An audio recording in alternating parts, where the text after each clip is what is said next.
waiting for Santa Claus.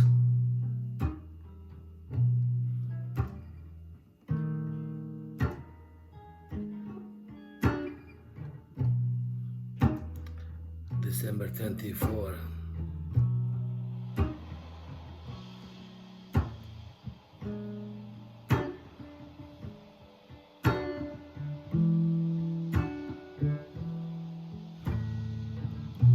Couple of more hours.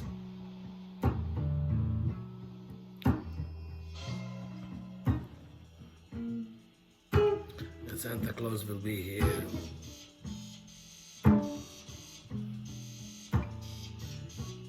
to deliver his gifts to us.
Yes, excuse me. It is December 24, 2024. It's a Christmas night. It is 11 o'clock and 28 p.m.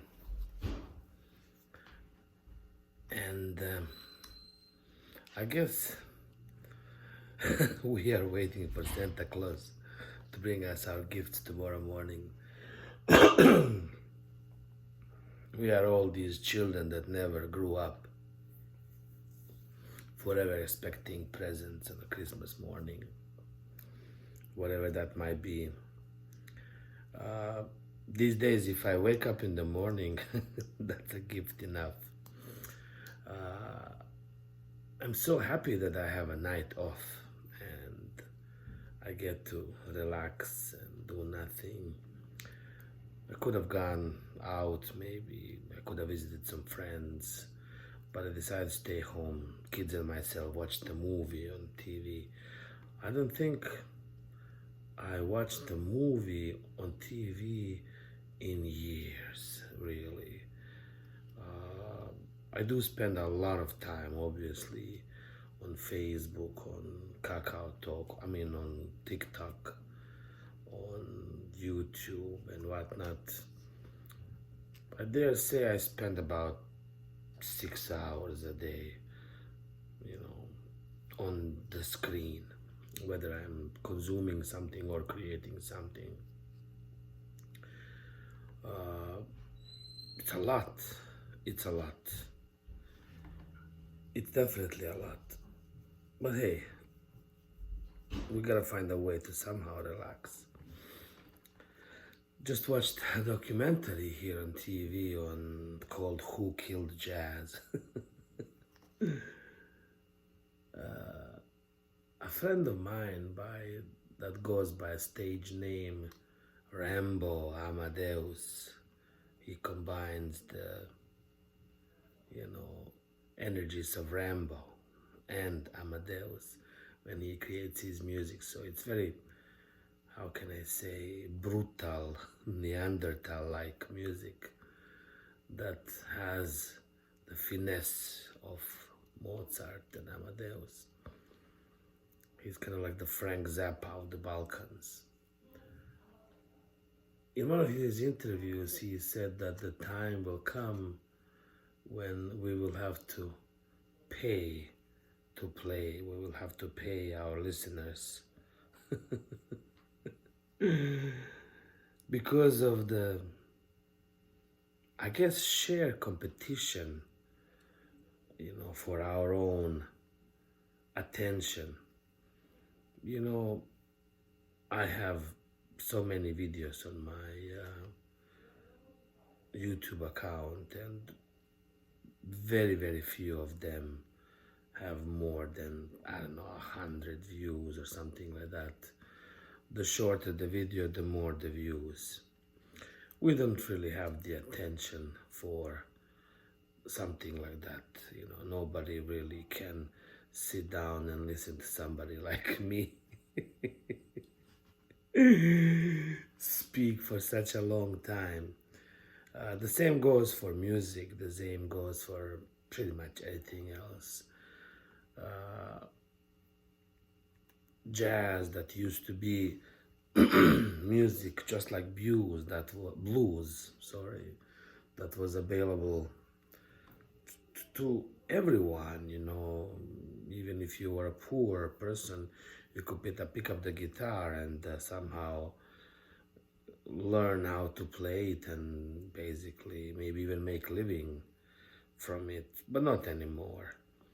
It's as simple as that. Everything has become an industry and there is no space for that anymore. There's a commercialization of pain as well. Just like with anything else, we package it and we sell it, and those that get to sell are basically only those who can afford to sell themselves. The young people that come after us that play music, that hope to have venues to play, will not have them anymore. Most of our bars, restaurants are barely surviving as it is. And there is no way that they can afford to pay musicians. Nowhere, for example, in our town, we have venues that can support music, every day, especially when it comes to bands or something that's maybe not as profitable as whatever country popular music. So it's the dying art. And here I am at my ripe age, at 50 almost, learning how to play jazz and blues and whatnot. Basically learning how to play. I am interested in music. I love it. I enjoy it, and I do bring joy with it. I'm a serious musician, but being a serious musician doesn't really sell. If I were to go out and sing my songs about the war and the genocide and some other aspects of life, I would never get another gig anywhere. Instead, I, just like everyone else, is, singing songs that are how, I don't even know how to explain it, that are kind of popular, I guess, popular tunes that everybody knows and everybody can relate to. It's like watching a movie that you know the ending to. There are no surprises, Nobody really wants to be shocked and surprised anymore. We love living in our comfort zones.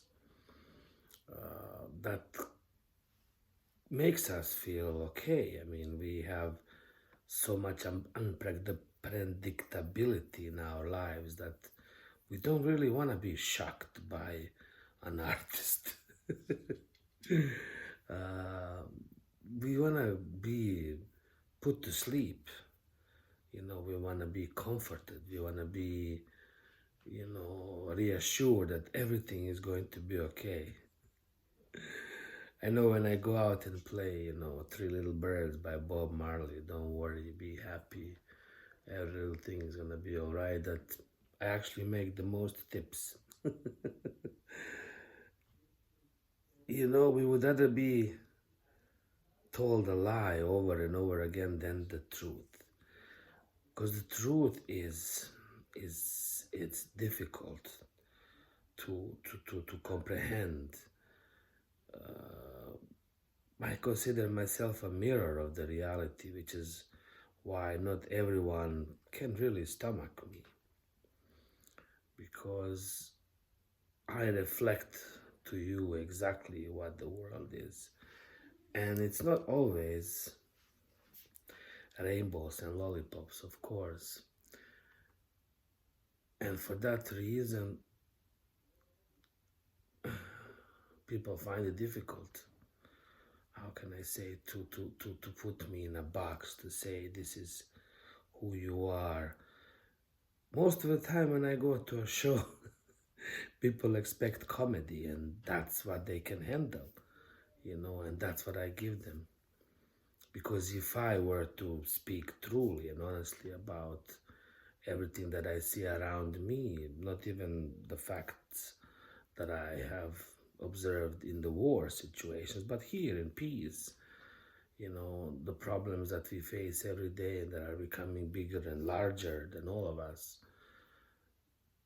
Again, I would never be able to step foot into another club or a venue because we really don't want to talk about the problems. We don't talk about Bruno. I think there's some kind of, meme that's been going around lately. So, yeah, that's what we do. So, imagine if I ask the Santa to bring me a gift of the truth in the morning, that I open that box, that present, that Pandora's box. Most of people don't even know what Pandora's box is anymore. Like, I mean, our general knowledge is at the level of, Taylor Swift and, I don't know, Harry Potter. And that's fine. I mean, a lot of information that we used to have is overwhelming. Excuse me. I remember, back in the day, if you wanted to go out in Bosnia and meet a girl, you had to speak few languages. You had to know every single author, every single musician, whether it's Western or Eastern, same goes with philosophy.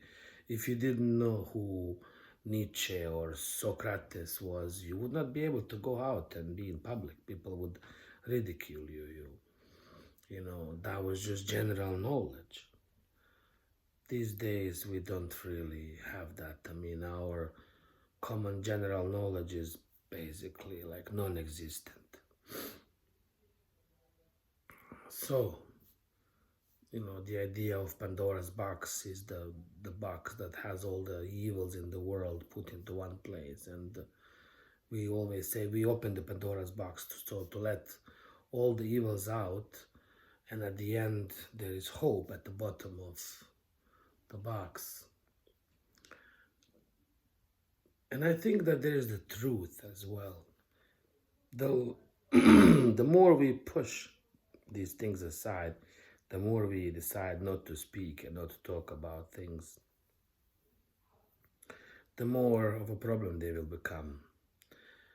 Uh, we have to share ourselves, share our ideas, share our frustrations in a coherent way, I guess, that escapes me, obviously. Everyone has an access to the World Wide Web. We can communicate with each other in so many different ways, but no one is really saying anything because nobody knows what to say. None of us know what the truth is. None of us know what is going on and where we are going and why is it happening the way it is happening. We are just trying to survive, and in a situation like that, it's almost silly to talk about music, to talk about art, even though these are exactly the things that can help us alleviate and overcome the unbearable lightness of being. Yeah, you know what?